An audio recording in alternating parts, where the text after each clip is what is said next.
Composer. What is it and why is it useful? Composer is a command line tool for dependency management in PHP. Or, in simple language, it allows you to install and manage libraries for your project. So if you are used to manually downloading zip files and uncompressing them into your project's directory, Composer can help you with that. In fact, when I've been involved with hiring developers in the past, it's one of the first things I look at when a candidate sends a coding test to us. You can normally tell straight away if they're using Composer because the project is either very small, in the kilobytes, or in the megabytes. Generally, if you're using Composer, it should be a much smaller file.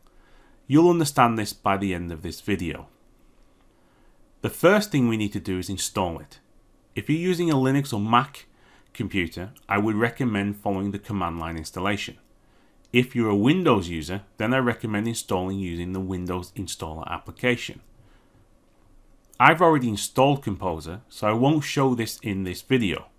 But once you've installed Composer, you may need to restart your computer. You can pause this video and return to it once you've done that. Now that you are ready to use Composer, let's use it to create the Laravel project. But let's first get into the habit of reading the Laravel documentation.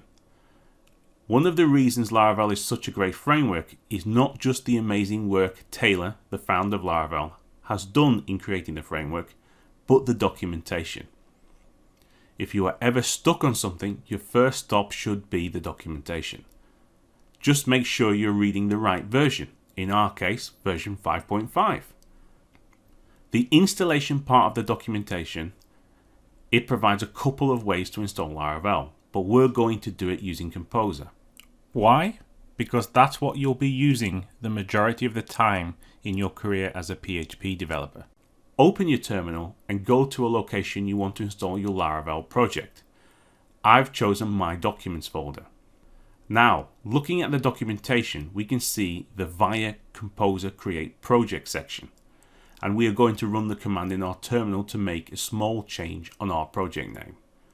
First, the Composer command. If we run the Composer command just by itself, we can see we get a list of commands. One of those commands is create project, which is what we're going to be using. So, Composer, create project, -- prefer - dist, Laravel/Laravel, version 5.5. This tells Composer we want to use Laravel's package named Laravel/Laravel. You can see and search for packages on packages.org. So here we can see the Laravel/Laravel package we're going to be installing, as well as many others. Back to the console. Let's continue with the installation.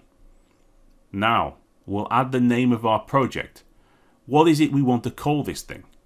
So I think let's name this pass-the Laravel-certification. Let's hit enter and watch Laravel install. I'll fast forward the video so you won't have to sit here and watch the installation. But depending on your internet connection, it should take no more than a few minutes. Okay, great. We've installed Laravel. Now let's have a look at the project. This is probably an important time to introduce the IDE that I'm going to be using throughout the course, PHP Storm. In most professional software companies, there seem to be two choices when it comes to an IDE. PHP Storm, which offers a 30-day free trial, and Sublime, which has no time limit evaluation, but they state you must purchase it if you continue to use it. You're free to use any IDE you feel comfortable with, but I encourage you at some point to get accustomed to using one of these two IDEs above. It's a common question in the interview. What IDE do you use? Okay, back to the project. Within my PHP Storm editor, you can see that when I open up past the Laravel certification folder, I now have all these files available for me. But we're not done yet. With all Composer packages, you'll see a composer.json file. This is a file that provides a list of all the dependencies and/or source information for your project. In fact, Later on, you can add additional dependencies to this list. If you wanted to use a third-party package from packages.org that provides, for example, a date manipulator, then you can add it to the list. Now that it's complete, you'll notice two things. One, we now have a vendor folder where all our third-party packages are held, and two, we now have a composer.log file. That's a file that you'll usually commit to source control that allows other developers to install the exact same version that you are using.